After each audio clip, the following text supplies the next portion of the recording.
بسم الله والحمد لله والصلاة والسلام على رسول الله.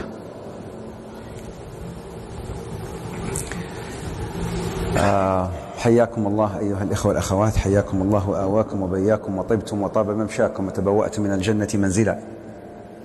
May Allah Azza wa Jal bless you all for taking the time to join us here tonight.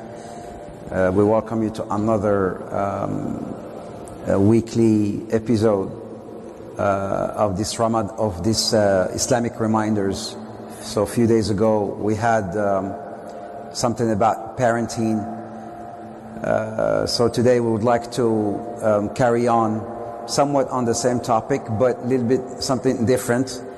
Something about, spouses, about husbands and wives. We talked about parents, we talked about children, we talked about, the rights and obligations of each.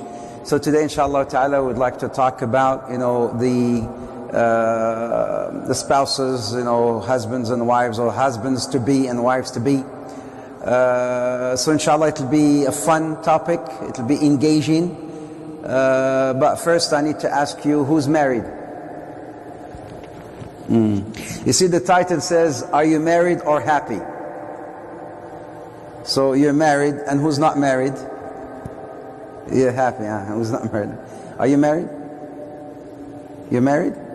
MashaAllah, tabarakallah. The sisters, they can join us, inshallah ta'ala. We have a presentation, and there's a partition on that side. So if the sisters are willing to join us, they're very welcome, inshallah. So today we'll be talking about quite a lot of things. This is normally a topic or a seminar which I cover, throughout a very full day, from morning until evening. It's a very, very heavy topic, but I have summarized it for you, and I'm bringing you like the gold, in a golden platter, inshallah ta'ala. It'll be quite interesting, fun, a lot of, interesting information that will, trigger your brains, inshallah ta'ala, all of us.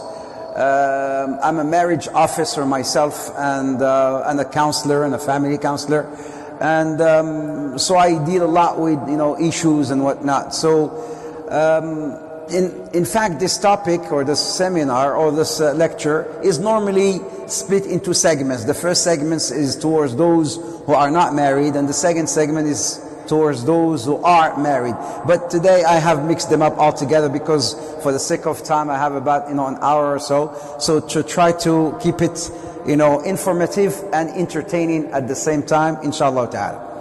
First, I'd like to start with the agenda. What am I going to be talking about today? What's marriage? The definition of marriage. We'll be talking about setting the differences, which is something really interesting to know. Psychological differences between men and between women.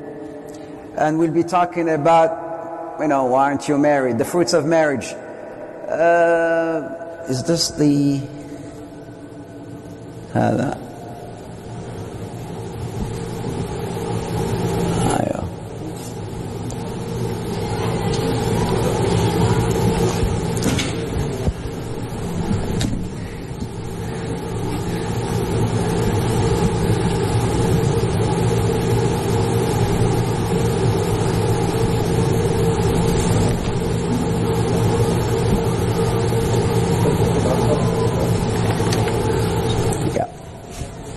It's all good.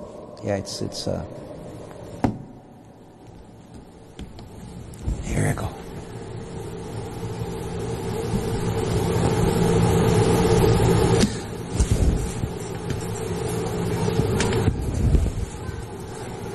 I'd like to talk about to start with a story.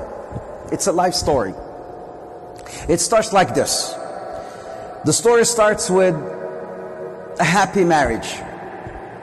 Husband and wife married together, they're happy, excited, especially the first week, the first month of marriage, everything is fine.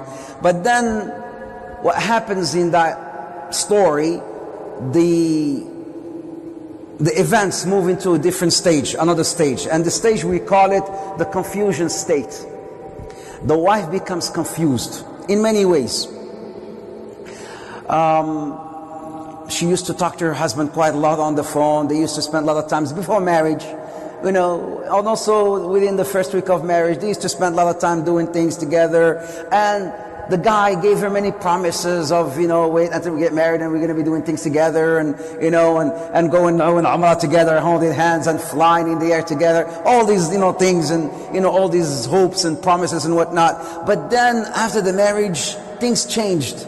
Few things changed. Maybe after, especially when maybe new addition to the family comes on board and whatnot, a lot of things became different. So the wife got confused. How come he's not doing the same things? How come he's not talking to me as he used to do before? How comes he's not coming home as he used to before, like on time? And how come I don't see that excitement, that fun, that thing and whatnot? But the husband is totally oblivious. He thinks things are fine. There's nothing wrong, and he does his thing and whatnot. But the wife is getting confused.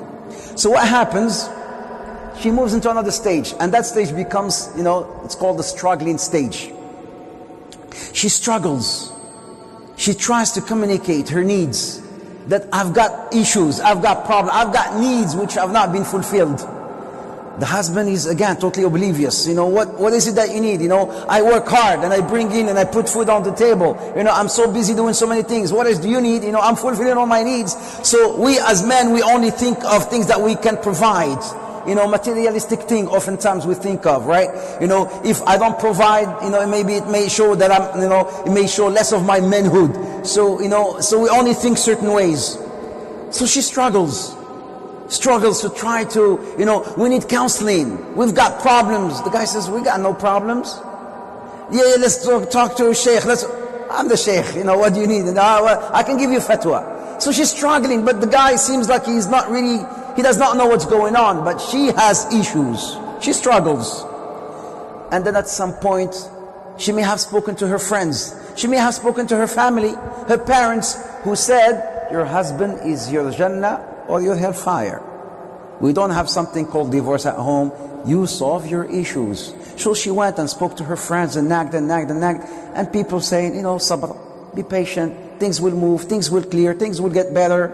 And she, held on and on and on. Sabr, sabr, sabr, sabr and whatnot. And then she falls into another stage called the miserable stage. As if she is giving up. For her now, that husband is just the father of the kids. He is no longer a man who fulfills her needs and whatnot. He's just the father of the kids. She's totally, at this stage, she has lost herself. She's miserable. Up to this point, we can still save the marriage. And I'm telling you from experiences, which I've seen and I've dealt with and whatnot. Just recently, so many things. People who've been married for 10, 20 years. This is not like a 1 month thing or 1 year thing. I'm talking about sometimes it could be 20, 30 year marriage. And then the wife at some point may say, that's it, I'm done, I'm gone. And then the husband goes like this. It reaches a point of no return. As this stage, khalas, what's the point of no return? Not necessarily divorce. It could mean, may Allah forbid, as we've known and we've seen, could be suicide. It could be khalas, mental state, she's totally out. Or it could be divorce, it could be many things, point of no return. And then the stage moves into another stage now. Now the husband becomes, where is it? Now the husband becomes confused. Why do you want divorce? Why are you sick? What's happening? Now he's asking all those questions that she used to ask before. What is wrong? I thought we were the perfect couple. I thought we were Aisha and Prophet Muhammad in our home. What is wrong? Now he's confused. I thought I was fulfilling all the needs. Maybe he was fulfilling some of the needs, but maybe mostly not her emotional needs that she needed. And then he goes. He struggles. Now it's the same thing, but different stages now. The same stages, but a different human being. It's the husband who's struggling to understand. Let us try to go now to another sheikh. Khalas, now she's in her mind, in her state, nobody can save the problem or can save the marriage because she's out, she's done. He struggles, and then he falls into that miserable stage as well.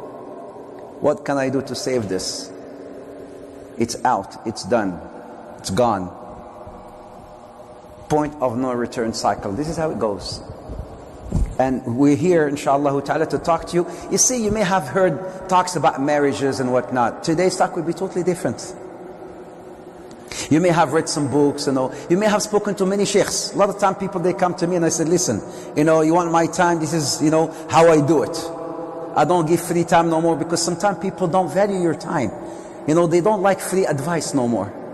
And the sheikh, sometimes what he says, Allah says, do they say, yeah, jazakallah khair, kullu tamam, kullu zayn, it's all beautiful, Allah says and everything. But sometimes the husband or the wife, specifically, she has reached a stage where you tell her to be patient, it's not that's not what she wants to hear no more. It's not about me, be patient. I went beyond that. It's not about patient no more. I'm sick, I'm dying. This is why sometimes I talk to the shuyukh and the imams and whatnot, says we need to up our standard and up our education in such a way that we need to get some sort of coaching ourselves to be able to give the appropriate advice, Islamic advice, coped or in parallel with some sort of counseling, professional coaching, to give professional advice. Up until this point, what happens, there's always starts with contentment and happiness, then confusion, struggle, miserable state, point of no return. Like I said, we can still save everything up into that miserable state, but once it reaches the point of no return, unfortunately, the marriage cannot be saved. I read a book long time ago. It's an amazing book. It's called Why Men Don't Listen. Why men don't listen anyway.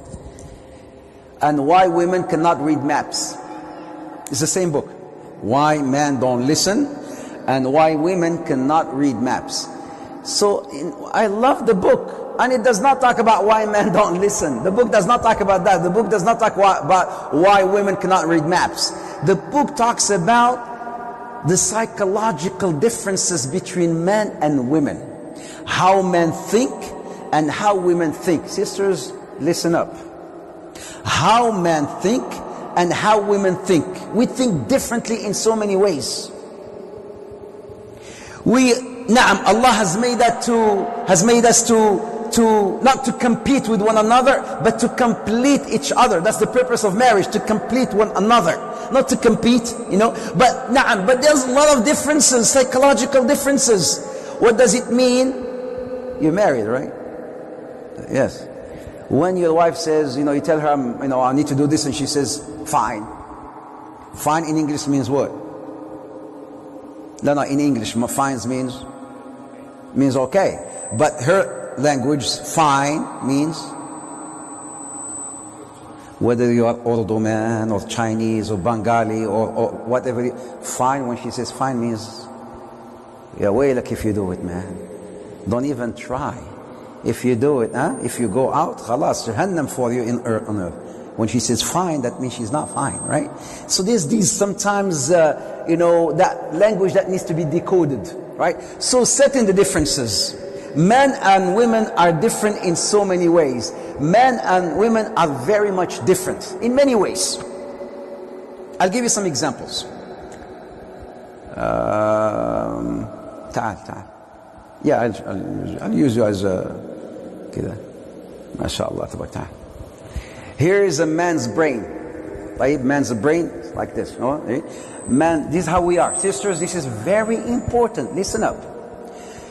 A man's brain is made of boxes.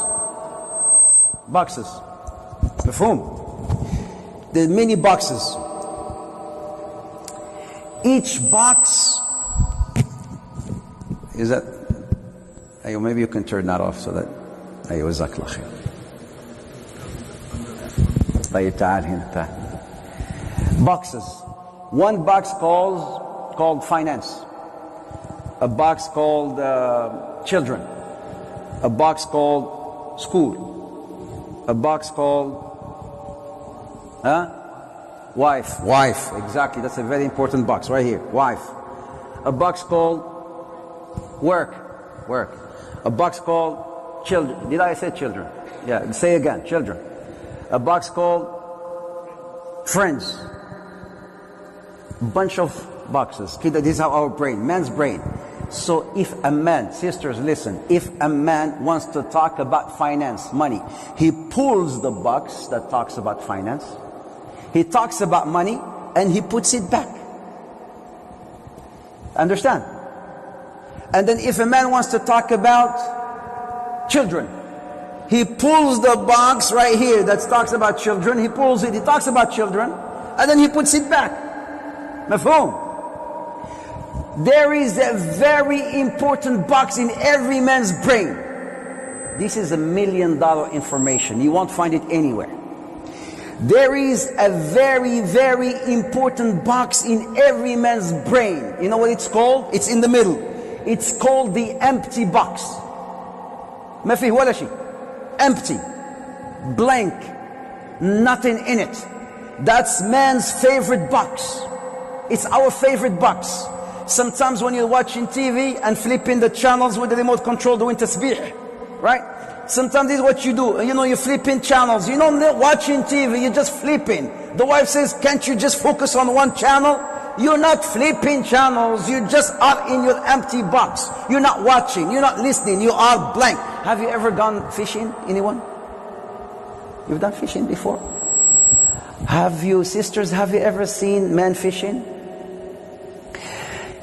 Imagine these two people, two guys are fishing, right? They fish. They could be sitting for 2-3 hours fishing, quiet, not talking to each other. If a woman was to see that, she would say, these guys are having issues. How come they're not talking? We're not talking just because we're enjoying fishing, dreaming and living into our empty box. This is why a lot of problems do happen. He's doing something, focusing on something in his empty box. She comes to tell him, I'm doing this, and he says yes. He didn't even know what she was saying. He says yes. Yani, just leave me alone. Yes. And then when she does it, he comes back and he say, where did you go? مش قلت لك أنا I told you already.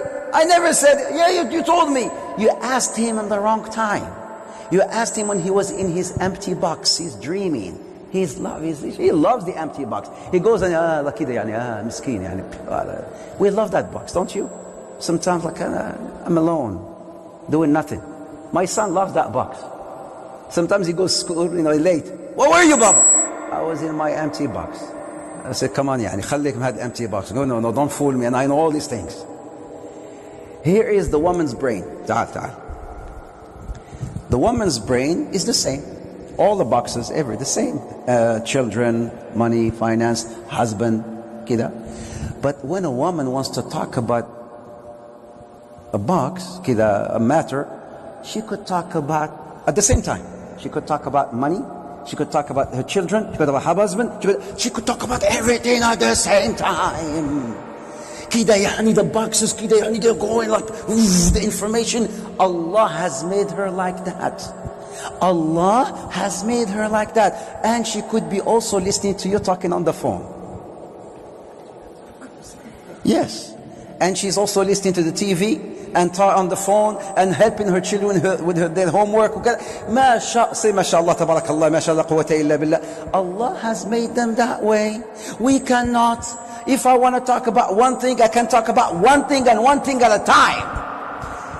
If you are driving as a man, you're driving a car, and then you're listening to the radio. You're listening to the radio, you're listening to the news, or the Quran, whatever. And then your phone rings. You're driving, your phone rings. What is the first thing you will do? You see how, shuf sisters, all of us, we agree. The first thing we will do is turn off the radio. Because it's too much for us. We cannot drive, talk on the phone, and listen to the radio. Too much on us. The first thing she says, I'm listening to the radio. Why did you turn it off? She says, I want to talk on the phone. She says, what, talk on the phone? I'm listening. We cannot do that, sisters. Rahma. We can't do that. We can do only one thing at a time. And if you give us two things, that's a lot. Allah has made us that way. And Allah has made you that way, subhanAllah. Do you understand? So this is how we work, this is how they work. You understand this, my friend? So inshallah, when you get married, be careful of that, inshallah ta'ala. And if you do something in that, always blame the empty box. That's my advice to you. Jazakallah khair. Men and women are very much different. Women can be multitasked. Men cannot. Generally speaking. I'm talking about, we cannot just say this is it, how it is. But generally speaking, women can multitask, but men generally cannot. Men focus on one thing at a time. Mafhum? One thing at a time. This is very important. This all will help solve these family or marital problems that, people tend to have sometimes. Women mature, and this is scientifically proven. You don't need qala Allah wa qala Rasulullah on this one. Women mature much faster than men. MashaAllah, tabarakallah, you bring a 15-year-old boy and a 15-year-old girl. The 15-year-old boy, go to his room.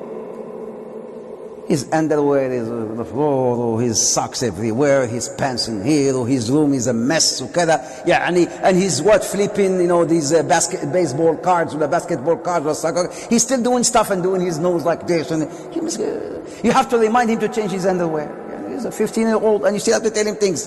A 15-year-old girl, mashallah, the way she walks and the way she talks, this is how they are. Women who are girls, when they're, how old is your son? 6, mashallah. How old was he when he started talking? First talking? 3. Well, that's good, that's mashallah. But how about a girl? 1.5, she was already making full sentences. My son started talking when he was about making a full sentence. He was about 5 or 6. To be, this is subhanallah. We're different, but they mature much faster than man, and this is why Ahl al-Ilm, they say it is good. It is better to marry, as a man to marry a woman who's younger than you. And don't come and say, "طيب, how come Rasulullah married?" You're not Rasulullah. Astaghfirullah. You cannot, compare yourself to the Prophet Muhammad alayhi wasallam. But we're just saying that it is, as per the advice of the experts in this field and the scholars and the ulama, they say it is better to marry a woman, a girl that is younger than you. Why? Again, because of mostly this thing. Women mature much faster than men. Women tend to communicate more effectively than men. Women, they communicate their issues. Women, we absorb things. We swallow up things. We hardly can, pour our chest out. But women, mashallah, tabarakallah, when you go in companies, professional companies, departments, the marketing department. The marketing department or the HR department, the human resources department, is mostly, women. But when you talk about math, when you talk about, finance, it's mostly also men. So we're different. It's not like they are better than us or we're better than them. No, we're different. How would you think, my buddy, if I tell you, hey, dude, walk with me. Come, can you, walk?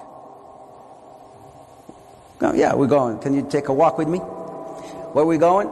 We go together to the washroom. Can you go with me to the washroom? Okay. No. Sisters is very fine. When a sister tells her sister, let's go to the washroom, they go together to the washroom.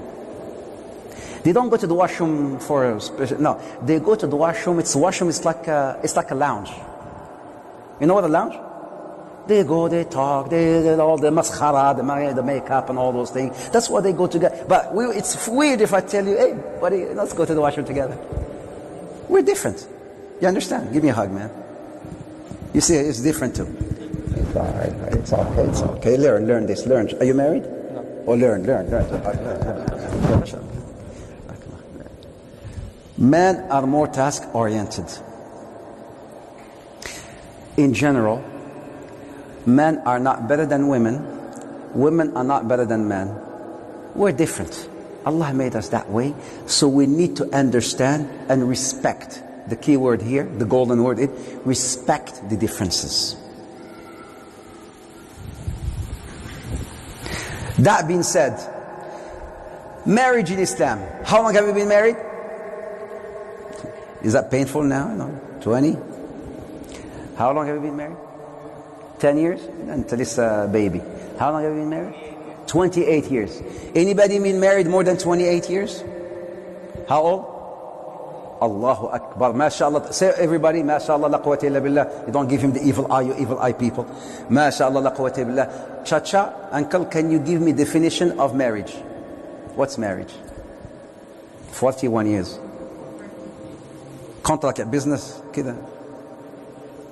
Contract.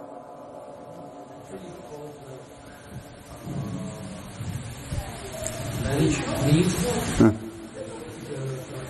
you've got rights on each other. Or the rights. Fulfilling of rights. Under the contract. Yes. Without contract. Father, uncle, mashallah, I respect you and everything, but you will have to forgive me because I will go beyond that. I'm sorry, you're my sheikh and you are, like I said, my father. You teach me, about marriage. But I'm sorry, I have to teach you something here. Because marriage is never about, a lot of people, they come to me as a marriage, I say, here's my wife, tell me about my rights and her rights. I said, if marriage is about rights, right now, let's issue the divorce. Because if it's just about rights, you will be so rigid in that marriage. Hey, my rights stops right there. ما هو الفرق بين العدل والإحسان? Allah subhanahu wa ta'ala says in the Quran, إِنَّ اللَّهَ يَأْمُرُ بِالْعَدْلِ وَالْإِحْسَانِ. Allah ordains adl, justice, and ihsan. What's the difference between adl, justice, and ihsan? Anybody? I again forgot to bring chocolate and candy, otherwise I'll be... What's the difference? Extra more than the rights. And what's justice?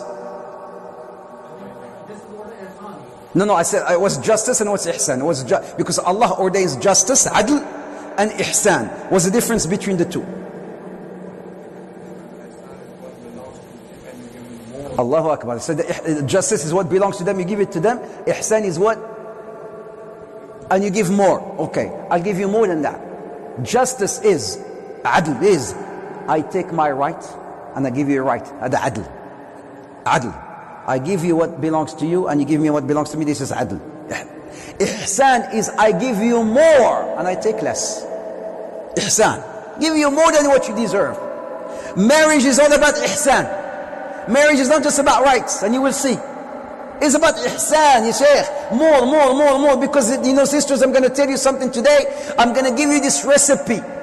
Recipe. 3 keys to keep your husband forever, inshaAllah ta'ala. You want that?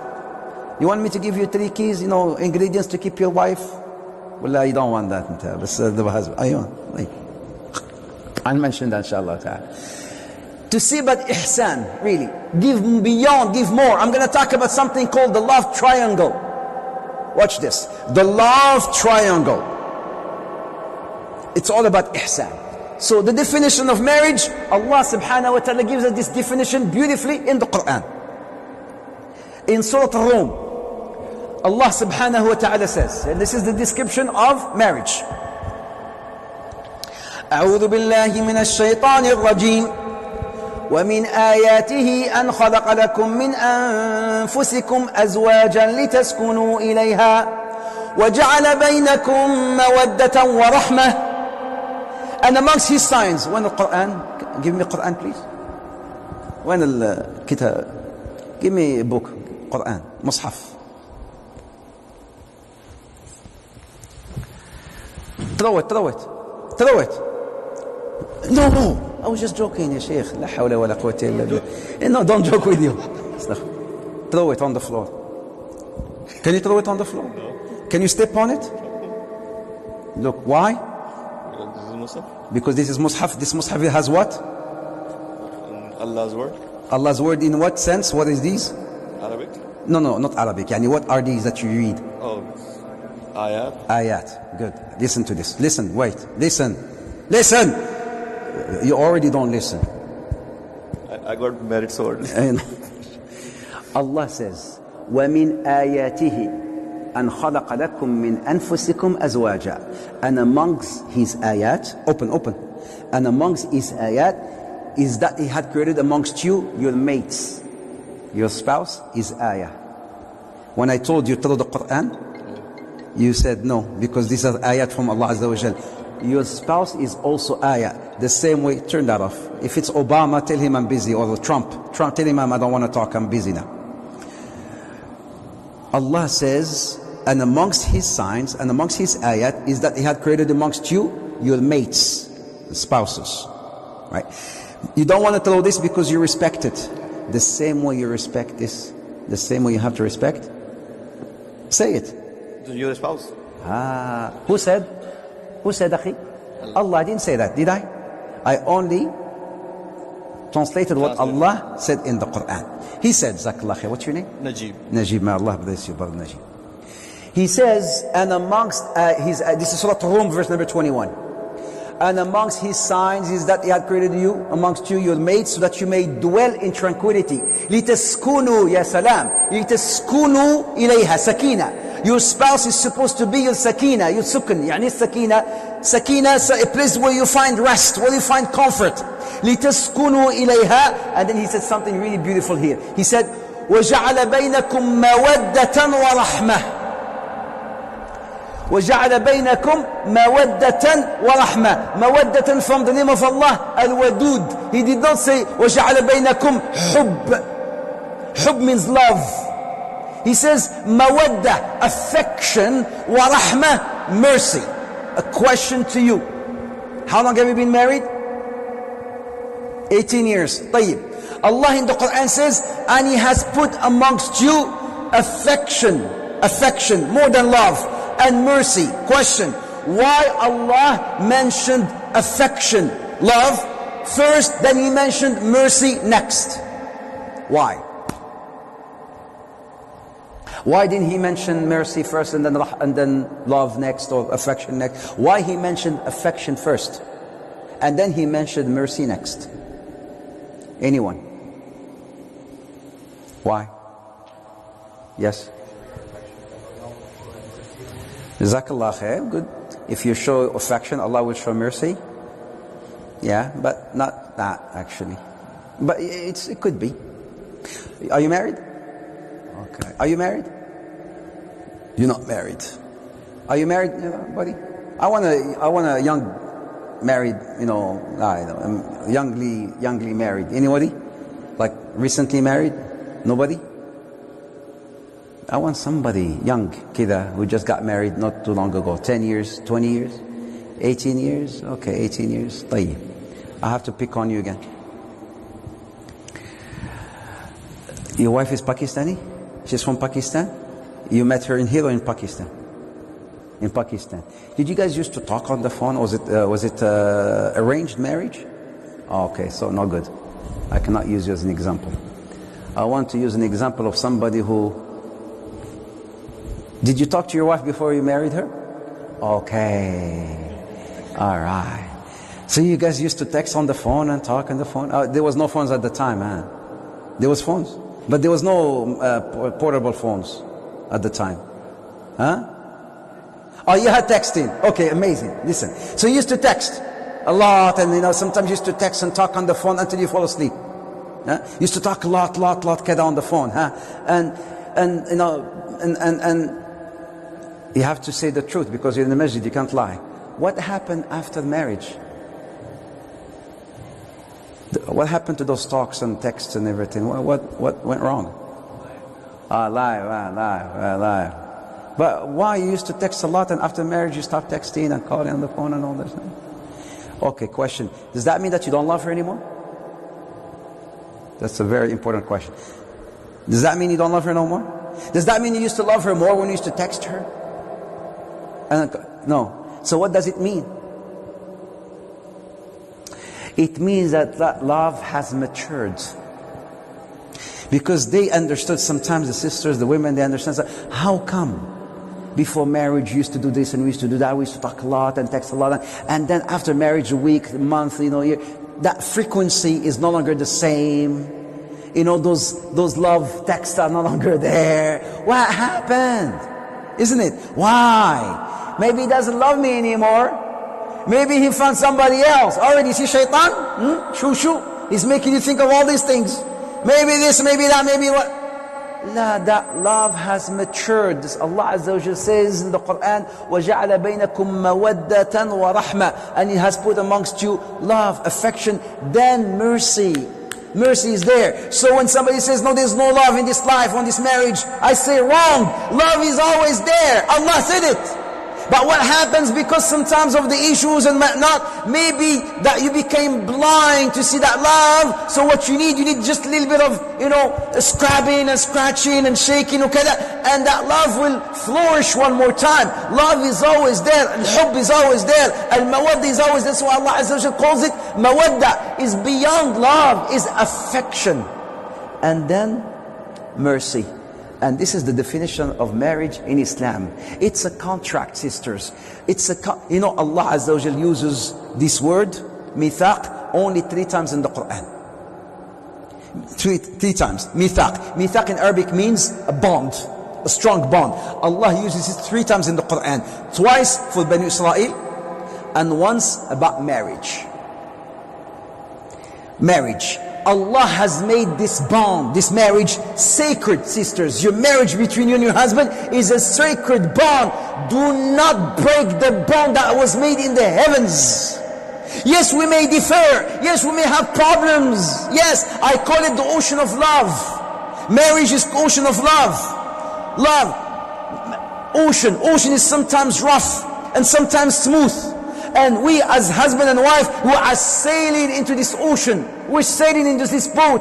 I am the captain, I'm the husband, I'm guiding this, navigating this boat, and you are my co-captain, you are the wife, you are my eyes, I see with. I cannot navigate this boat by myself. I need you to be with me. So we're navigating this marriage boat in this ocean life, in this ocean which is sometimes rough and sometimes smooth. Likewise life, dunya, sometimes up, sometimes down. This is how it is.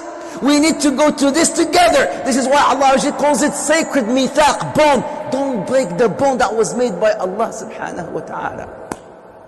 This is the definition of marriage in Islam. More than, this, whatever you read out there about, this and whatnot, and all these, Bollywood definition or Hollywood definition of marriage. But I want to tell you about these countries, just so you understand a very important concept. Imagine this 4 people from 4 different countries. One come from the control country. Imagine, and listen, this will make sense inshallah ta'ala. 4 different countries. One country called the control country, which means control. I'm from that control country, let's say. I want things to be done. Get done. I'm in control. I want to accomplish. I want to achieve. Somebody who's in the control, he normally uses these terms such as accomplish, achieve, control. I need to get this done. He always wants to be in control. Somebody who's like, I'm in control. Who's in control? I'm in control. Things have to be done. The control country, and somebody from the fun country. Imagine these 2 countries, or I'm going to mention 2 other countries, marrying each other. The fun country, somebody who's like, cool man, it's all about fun. There's somebody who's, get it done, let's accomplish this. Yes, let's accomplish it, but we can do it with fun. No fun. It's got to be done. It's got to be accomplished. It's got to be done. It's got to be achieved. And the guy says, let's have a good time. How long are we going to live? What? Let's just have fun. While doing this, let's have fun. So this person is from the fun country. And there's another person from the perfect country. I used to be from that perfect country myself. You know what the perfect country? Everything's got to be done perfectly fine. This thing is wrong. It should not be here. It messes up the design. This thing has to be kida, somewhere hidden. I don't know. No, I don't like the way we sit in here. We have to be in perfect time. The perfect country. The table has to be set perfectly fine. The colors have to match perfectly. When you do the vacuum, la, you miss a spot. It has to be perfect. The perfect man, the perfect country. So this person lives in the perfect country. Things has to be done right. They look for the really, really small details. Perfect country. And then you have the last country is the peace country. whatever you say. Peace. I just want peace. Perfect peace. Let's go to your mom. Let's go to your mom. Peace. Let's go to dad. Let's go to peace. I'm salam. I just want peace. I don't care about nothing. I'm relaxed. I care about my health. Peace in the Middle East. So imagine the peace country marrying the fun country. Somebody who's just so hyper, just fun. I want to relax. Oh, I had fun. So sometimes in marriage, that's what happens. You come from a background, and then you marry this person who's totally from a different background. Understand? And you want that person to be like you, or that other person wants to be like you. Do you have certain expectations, and that other person have expectations? So what happened in marriage? Sometimes there is a clash, especially in the beginning.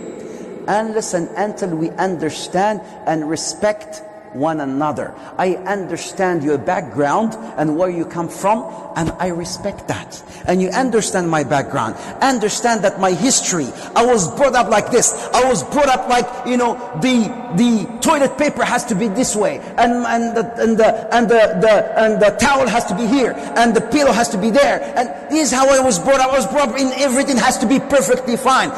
It's not like I'm wrong or right. Just understand my background, and I will understand yours. Marriage is just like that. You did not marry somebody who's like totally another you. Even Rasulullah sallallahu alaihi wasallam, with all his wives, they were all different in many ways. And sometimes the wives, they used to team up against each other, like they teamed up against Maria. Like the Prophet used to like to go to her. Why Maria? She was Egyptian, and the Egyptians. The Egyptians. Imam Shafi'i said, if you're not married to Egyptian, you're single. It's not me who said. It's not me. It's Imam Shafi'i. If you have a problem, go to ask Imam Shafi'i. I didn't say, he said. Rahmatullah alayhi. The Prophet Muhammad used to like to marry. She has a sweet tongue. She would talk to him, talk, sweet talk. And she used to make him, this honey and asal. The long story of the asal, So sometimes they used to team up. It's okay, it's fine. We're different in many ways. The Prophet ﷺ understood that difference. So what happened to Maria? Because he did not do the same with, let's say, Aisha or Sauda. They were Qurayshiyat. So they were Qurayshiyat. They lived in the desert with him ﷺ in Masjid Nabawi, the Haram. All the wives were there except Maria. Why? Because she came from Egypt. She was used to the khadara, to the green, to the water and whatnot. So her house that he made for her was a little bit far in the Hawali from Medina, which was close to the green, to the trees, to the water. Sallallahu Alaihi Wasallam. He understood that, Sallallahu Alaihi Wasallam. Well, as the other ones, because they grew up in the desert and the mountains and the rocky, they were fine next to him, Sallallahu Alaihi Wasallam. You see how he put everyone in his proper place.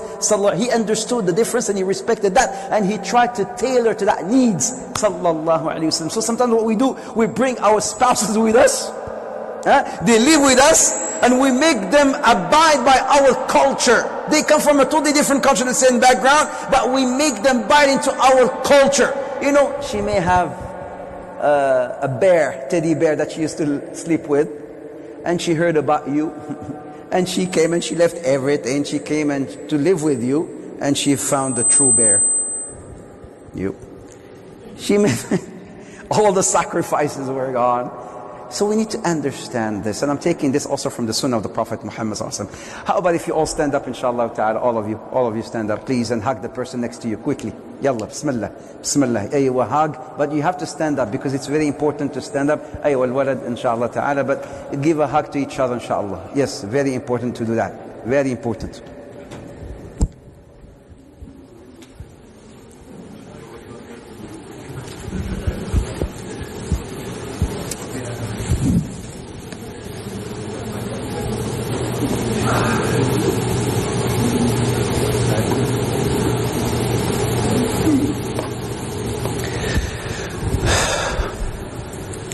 You see, for those of you who are not married, who's not married? Kid, guys? For those of you who are not married, this is the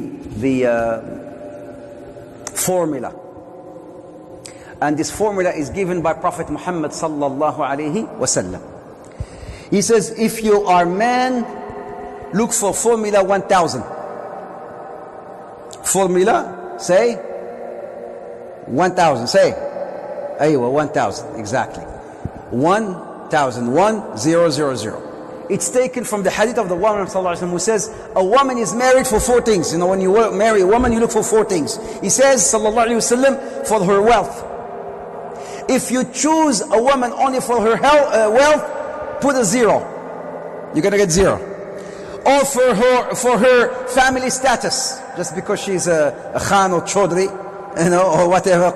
So if you marry her for her family status, put another 0. So you have 2 zeros. Or for her beauty, only for her beauty. You marry her because she's beautiful. Put another 0, 3 zeros. Or for her religion. If you choose the religion, put a 1. Now if you put that 1, what would you have? 1000. If you choose all zeros, all the other above, that means zeros. But if you choose the deen, you will get 1000, which means you will get all the above. Allah will put barakah in everything, but first and foremost, choose the deen, choose the akhlaq, choose her piety, her righteousness. If you look for her beauty, that's all you will get.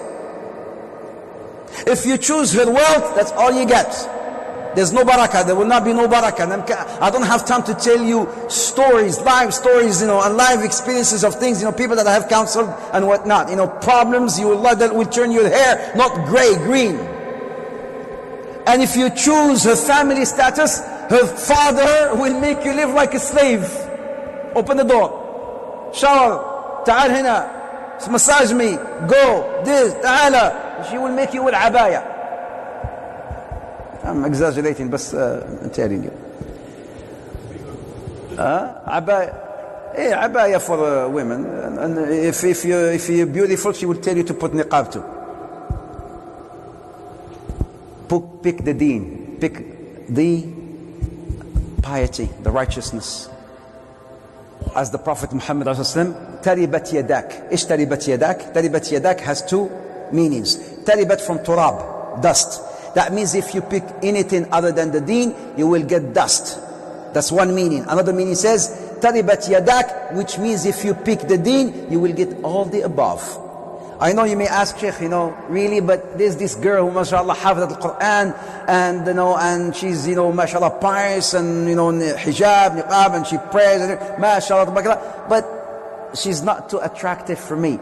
I may understand. Well, the same thing would apply to his sister, this brother is mashallah, and everything, you know, his hafid, his qadi, his deen, and alim, and everything, but it's not too attractive. Tayyib, we say beauty differs. Beauty differs. What's beautiful for me may not be beautiful to you. Let's say when I say, you know, my mother may say, I don't like her the way she looks. I say, Mom, for me she's like the sun. But she may not like her because, again, the beauty differs from a person to another. The beauty is the beauty of, say, the beauty of the heart. Naam, it's pick somebody who, naam, you can, إِذَا رَأَيْتَهَا تَرْتَاحُ. When you look at her, when you look at him, you feel raha, you feel comfort. I understand, right? But first and foremost, look for the deen. That's what the Prophet Muhammad ﷺ said, sallallahu alayhi wa sallam. Brothers, what does each woman like? Every woman, what do they like? What do they want? You don't even know. 18 years, 20 years of marriage, and you said, oh no, man. I know it's a book. You have to, it's a very difficult book to write. Attention. Every woman wants attention. What do women want? Huh? The 6-pack? She wants a man with a 6-pack? That's young. Not young. You know, the youngsters hear things like that. A woman wants a guy with a 6-pack. Do you have him? That means you cannot get married because you're with a 6-pack. Miskeen, wallah. I feel sorry for this woman who you're going to marry you. The day when you have a 1-pack, she will divorce you. What does every woman want? One brother says, attention. Yes? Huh? A man has to provide.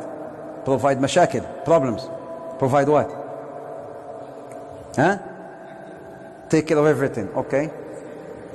Appreciation. Sisters, what do you want from marriage, from a man? Huh? Respect. طيب, respect somebody who respects me of me. يعني respect me of me. نعم, what else? That's it? It's easy. يعني I can give you somebody who give you respect وخلاص هنيتنا. يعني that's it. Huh? What else? Be accepted as they are. Acceptance. Jazakallah khair. We call them the 4 A's of marriage. This is general. Generic. Every woman wants attention. Everyone. And every woman wants some affection, ya habibi. Yeah, Mary Jam. Tell me how much you love me. Tell me these love words, and this and that and whatnot. Tell me this love shwi, mahabbat. As we say in Urdu, mahabbat. Whether it's Arabic, mahabbat. Every woman wants appreciation. To appreciate what she does and appreciate what what she's trying to do and appreciate her as her. And every woman wants acceptance, to accept me as me. I know I may be doing things that could be wrong, but this is how I was brought up. I can learn, just like you. We can learn to change, to melt with one another and fulfill the needs of one another. But we accept me. Accept me as I am. Accept me who am I. Appreciate what I do. Just a little bit of jazakallah khair. It doesn't hurt. From like kullum from the sunnah of the Prophet ﷺ. A little bit of a small thank you, affection, hubb. Life without love is spiceless. ما في spice. Just like you eat your biryani without spice. Musayba, huh? Imagine your wife cooks for you biryani and she does not put... Still very good. Still very good. Very nice. You are a very successful husband. Even if she cooks it anyway she cooks it, and you eat it. I will too. I will too. I have to eat it. وإلا just eat it. Sometimes eat and close your nose, but eat. Just eat. I agree with you. Wallahi jazakallah khair. And every moment, I'm here. I'm attached. Attention. Sometimes, even with kids, sometimes they feel jealous of their own kids. Sometimes kids hajib. The kids are coming to you because you traveled or whatnot. You come back and then all of them jump in without you speaking to you. And then she's like, what happened? I'm here. وينك? I'm here. Attention. And then inshallah you will have a happy wife.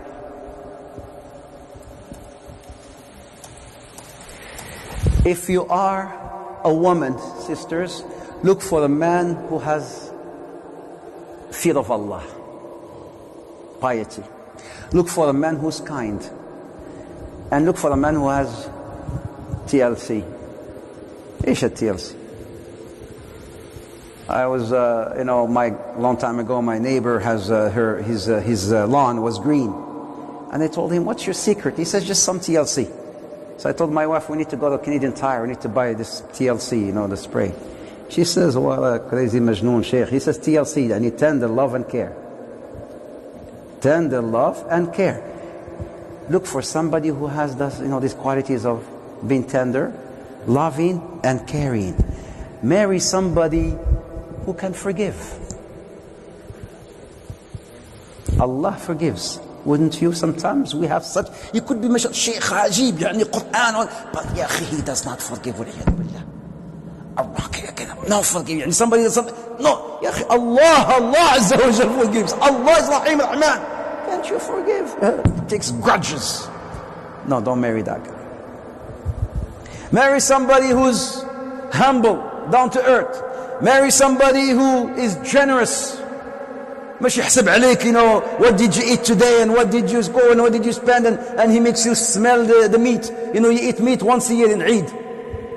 Where did you go? Show me where. Somebody who's a little bit generous. Marry somebody who has a sense of humor. شوية كده, it's okay. What's your name, أخي? Adnan. Imagine you marry this lady and then you and her together, you talk Quran and she responds with the hadith. MashaAllah. In the house is Quran hadith. You tell her, when you're hungry, قال الله تعالى وكلوا واشربوا ولا تسرفوا. And then she responds, قال رسول الله صلى الله عليه وسلم, the third, and then she responds with the hadith of the third of the food, the third for the air, and the third. And then when you're asleep, you tell her, الله لا إله إلا هو الحي القيوم لا تأخذه سنة ولا نوم. And then she responds, what kind of mashallah is that? It's a boring life.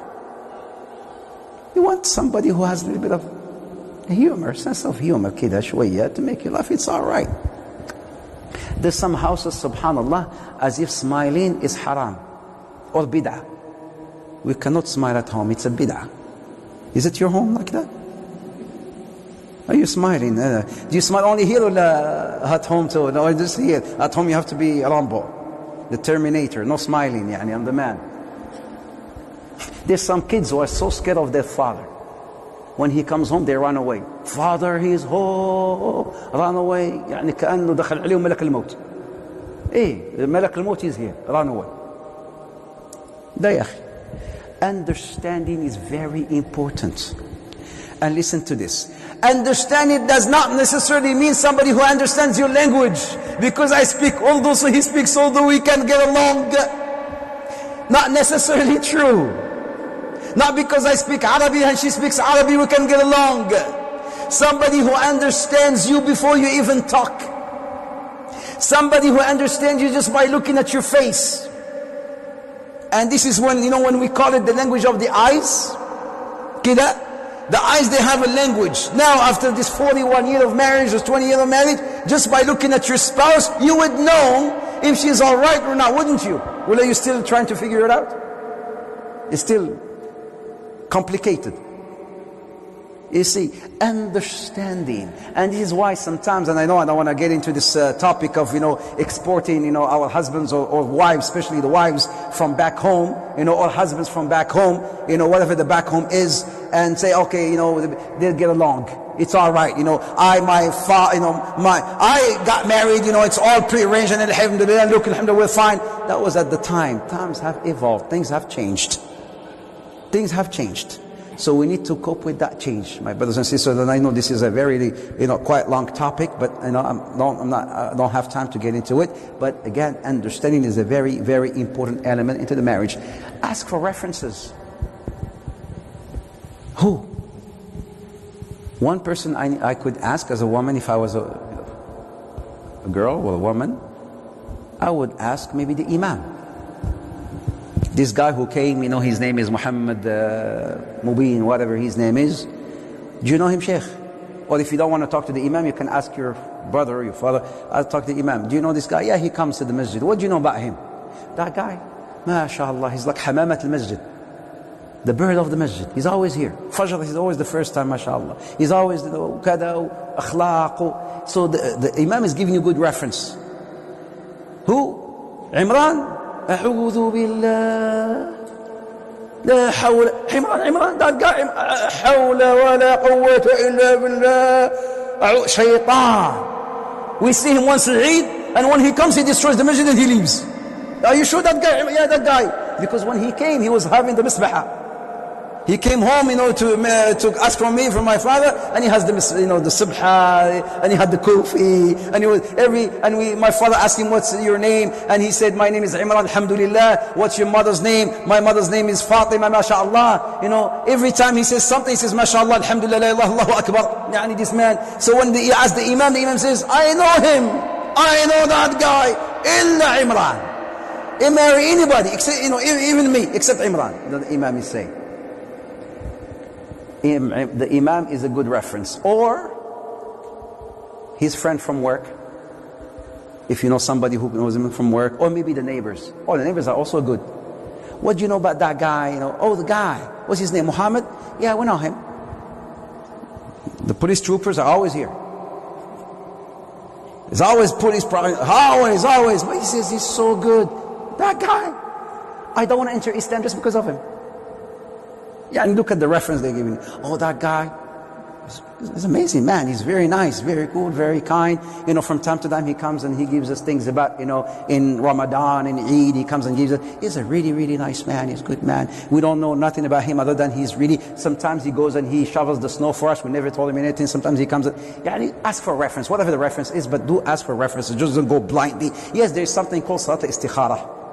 The salat of consultation, whereby you ask Allah subhanahu wa ta'ala to open up your heart, to make that, proper decision.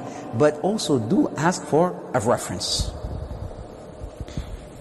How much time do we have, ya Sheikh? 10:30, but it's 10 minutes? Isn't Salah 10:30? Huh? يعني I have 20 minutes? طيب I need to jump شوية كده. I need to jump and go to two very important things right here, and then inshallah. Remember I talked about the love triangle? What is love in Islam? What's hubb? Oh, I'm Pakistani, man, haram. I don't talk about love. Hey, it's a bid'ah. What's love? Define love for me. A tough one. Sacrifice. Love is sacrifice. ذبيحة يعني ذبيحة حلال. Sacrifice. Dam. We only hear dam. What's love? Anybody? Love? Other than Bollywood? إيش? Rahma, Muhabba, Rahma. Here's the love triangle. There are three types of love. There's something called selfish love, conditional love,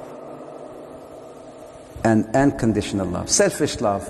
I love me. You love me. We love me. Everybody loves me. We're the great.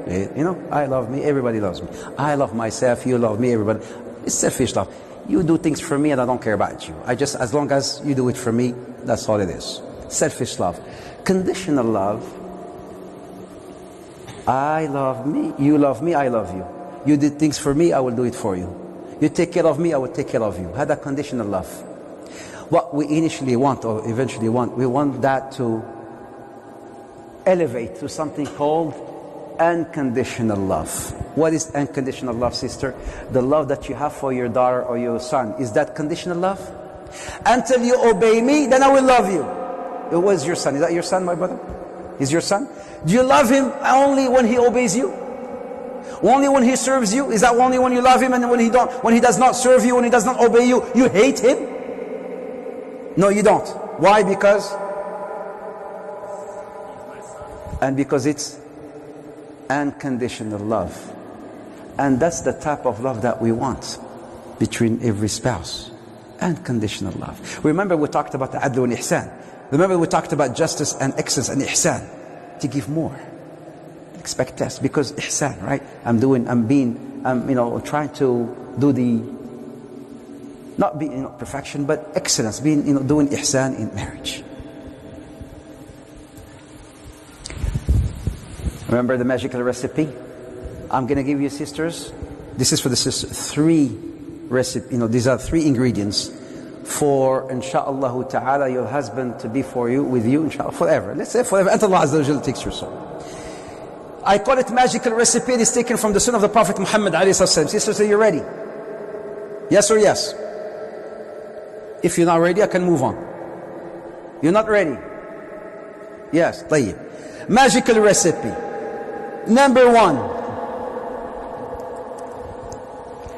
Help him steadfast, and I will answer this. Listen to him and share his interests. This is taken from who? This is taken from the Prophet Muhammad ﷺ and Khadija. So listen to the story. The most, in fact, beloved person in the sight of the Prophet Muhammad ﷺ, Khadija, the best friend. In fact, the best. When we talk about love stories, the love of all time, when we talk about Romeo and Juliet and whatnot, the best love story of all time is the story of the Prophet Muhammad ﷺ and Khadija. Why Khadija? Imagine who's been to Mecca? Those of you who've been to Mecca, who's been on? Have you visited the mount, the cave where the cave Hira is? Have you gone all the way to the top? You have really, mashallah. You've gone to the top. How long did it take you to go to the top? How long? 2-3 hours. About to go all the way to the top, and then to come down. طيب. Here's Prophet Muhammad. Imagine this with me. Here's Prophet Muhammad sallallahu alaihi wasallam in that cave, Hira. The only person who would know his whereabouts, Khadija radiallahu anha. Why? Because she used to bring him food. Sallallahu alaihi wasallam. And Fatima was still a baby, was still a little kid, and she used to go with Fatima radiallahu anha, and she used to climb. It took you 2 hours. Imagine this woman who would walk up. She would climb that mount 2-3 hours almost every day, because at some point towards the end of before the prophethood of the Prophet Muhammad ﷺ, Prophet would stay in Ghar Hira for weeks. For days and weeks he would stay there. So she used to bring him food, sallallahu alayhi wasallam. She used to bring him food, and she used to go and she used to stay with him and sit with him for hours. Here's the Prophet, he used to do this ibadah that a lot of us have ignored nowadays and neglected nowadays. This ibadah is called ibadah ta'ammul. It's ta'ammul, the ibadah of meditation. What a beautiful ibadah. Contemplation. He would go to that cave, such a very beautiful, designed cave. Allah has designed that cave for Prophet Muhammad ﷺ, which got an opening with a view directly to the Kaaba. So the Prophet is far away from the noise and the things that happens in Mecca. So he goes, isolate himself and sits in that cave to contemplate and meditate, right? And the only person who knows his whereabouts, like I said, is Khadija, right? So all of a sudden one day, as Prophet Muhammad is sitting, who comes to see him? Some man, a guy who's Prophet never seen, sallallahu alaihi wasallam, in his life. He brought something with him, right? And then he comes to the Prophet Muhammad ﷺ, and then he hugs him until he was about to choke. Imagine you're sitting. I want you to imagine this. And I teach this when I go to Mecca, alhamdulillah, and Medina, when I teach the seerah live there. So I take them and I teach them exactly what happens so that they can visualize it. Visualize. Prophet Muhammad is sitting, a guy who comes all of a sudden. I've never seen him. He hugs him as he was about to choke, and he tells him, read. Iqra, read. And from nowhere. And Prophet Muhammad is a ummi. Ummi, he does not read, he does not know how to read nor write. So he tells him, read. I'm so confused. I'm scared at the same time, terrified. Who is this man? I don't know how to read. And then he hugs him again. What's the point? I don't have time to explain, what's the point? What's the correlation between the hugging and the reading? Why is he hugging him until he was about to choke? You could have just told him, read, iqra. Iqra. But he hugs him. And the Prophet, he can't breathe no more. And then he releases him and he tells him, read. Again, the second time, read. And then for the second time he says, I don't know how to read. And then for the third time he hugs him until he was about to choke, and he told him, read, iqra. Ummat iqra does not iqra. The ummat of read, we don't read, read. And then he says, the third time, what does he say? What shall I read? And then he started revealing, Iqra bismi rabbika alladhi khalaq. What happened to the Prophet Muhammad after that? He goes down running. Running, does he? Right? He goes down running all the way to Mecca, to the Haram. Few kilometers. Right? Few kilometers, about 4 or 5 kilometers until he reaches Mecca, alayhi salatu wasalam, into where he was, his house. And then he goes, where does he go? To his best friend, Abu Bakr. Who does he go to? Khadija. And then imagine now Prophet Muhammad with Khadija. There's no explanation, no hadith, that tells you, what does she do, but it's common sense here.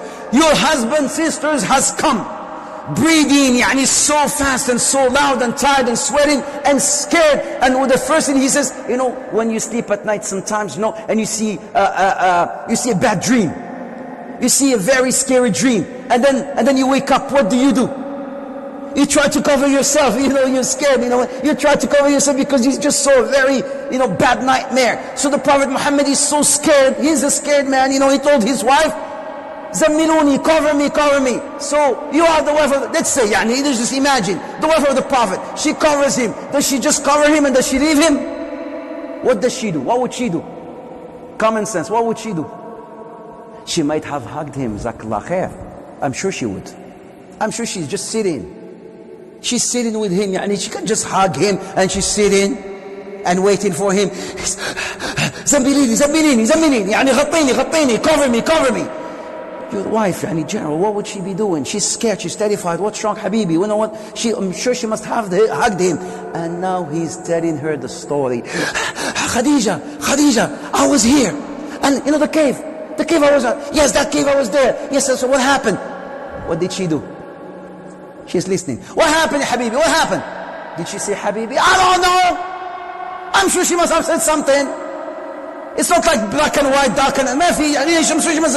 نعم, what happened? Tell me this. Because the hadith only says that زملوني زملون. She heard him and then she said, she replied to him. But then the Prophet is telling her the story. Ya Khadija, I was there. And then this man came from nowhere. I've never seen him before. Then he hugs me. And he tells me read. And then he leaves me. And then he comes and I've never seen this man before. Ya Khadija, I'm so scared. I don't know what happened to me. And then he hugs me again until I was to choke. I couldn't breathe. And he tells me read. And then he releases me. And then read. And Khadija is listening. She did not interrupt. But look at the magnificent work of this amazing woman, Khadija. She's so brilliant, smart, intellectual woman. When we say ajib woman, what did she do? She listened. She listened. She did not interrupt. She did not interrupt. She could have said, I told you you don't listen. I told you not to go to the cave, but you didn't listen. You see, it must be jinn. You are possessed now. Look at you. You never listen. Good. Did she say that? This is maybe why your wife, or you don't like to talk to your wife about your problems, because every time you try to tell her about your problems, I told you, but you don't listen. Isn't it? Sometimes we don't have, Am I right or right? The Prophet went to her, she listened. Look what she said. Look what she said, and what she says is the most beautiful thing. Kalla lan yukhziyaka Allahu abada. Nay, Allah will never let you down. Allah will never harm you. And then she started talking about his qualities, as if the Prophet does not know his qualities. He knows, yet she told him, no. And then she started mentioning, you help the poor, you help the needy, you host the guest. She started mentioning all his good qualities as if he doesn't. Imagine the Prophet, let's say if he was from 0 to 10, he was 10, like scared, terrified. Now she's listening, and now she's talking to him and probably caressing him and his head and whatnot and hugging him. And then she started talking about all his good qualities. Now I'm sure his that fear level must have gone down from maybe 10 to about 6 or 7 or whatnot. She started telling him about all the things that he has good. Allah will never harm you, and it's why Allah will harm you. And then to walk the talk, she told him, let's walk. I'm going to take you to someone who can tell you exactly what happened. She took him to where? To visit who? Waraqa. Who's Waraqa? Her cousin Waraqa ibn Nawfal, who lived so long to be over 80 years old at the time. And then when she went with him, look, she walked the talk. Let me come and tell you exactly what. Yeah, she comforted him. But then still the Prophet wanted to know what happened to me. I still need an answer. I'm going to give you that answer. Come with me. Look at the woman. Look at the amazing woman. And she took him to the Waraqa. Waraqa, what happened? The Prophet started telling him the problem. This is what happened to me. Then Waraqa told him, yes, that who came to you was An-Namus. They used to call him An-Namus, it was Jibreel at the time who came to Isa alayhi salam. Now the Prophet knew exactly what happened to him and who was that man who came and hugged him and told him read and whatnot. It was the phenomenal work of this woman, Khadija radiallahu anha, who was with him, with alayhi salam, one time. And then Jibreel came to the Prophet Muhammad, and told him, Khadija, she's coming, holding a tray. Give her the glad tidings. Give her salam from Allah and myself, and give her the glad tidings of a house in Jannah. A house in Jannah from this pearl. Yes, a house from Jannah, because she sacrificed. She was patient in the day of the siege. When they sieged the Muslims, Sha'b bin Talib for 3 years, they came to Khadija. And they told her, Inti, you stay back home, mu'azzaza mukarrama, dignified. No, you don't have to be with them. She says no. They used to respect Khadija radiallahu anha. They used to respect her so much. This is in Jahiliyyah. They used to respect Khadija. They went to her and they told her, you don't have to come. You can stay back in your home and whatnot. But the Muslims, we have to besiege them in the streets of Abu Talib for 3 years. She said, no, my husband goes, I go. He stays, I stay. She deserved that house in Jannah. This is magical recipe. This magical recipe is taken from that life between Prophet Muhammad and Khadija radiallahu anha wa ardaha. I hope that every house we can use this magical recipe.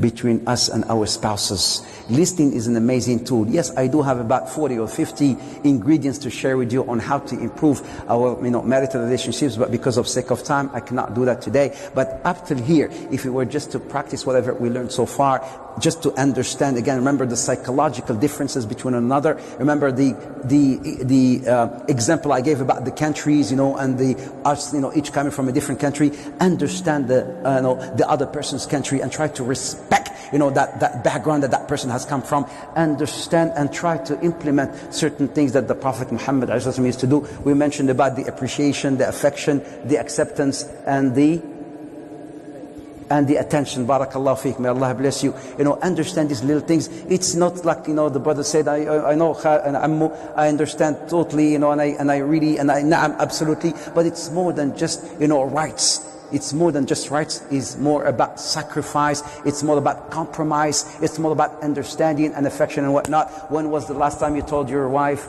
I love you? I know. Last Eid. No? Or maybe you said it by mistake. طيب. Why don't we try to do that, inshaAllah ta'ala? Let's try to revive this love between us and our spouses. May Allah make your homes like the homes of the Prophet Muhammad sallallahu alaihi wasallam. May Allah make your homes filled with, the rahmah of Allah subhanahu wa ta'ala, filled with love. May Allah subhanahu wa ta'ala make your home filled with peace, with serenity, with harmony, inshaAllah ta'ala. Barakallahu feekum, jazakumullah khair. Until another episode, may Allah azza wa jalla bless you all. Jazakumullah khair. Assalamu alaikum wa rahmatullahi ta'ala وبركاته. سبحانك اللهم وبحمدك أشهد أن لا إله إلا أنت أستغفرك ونتوب إليك.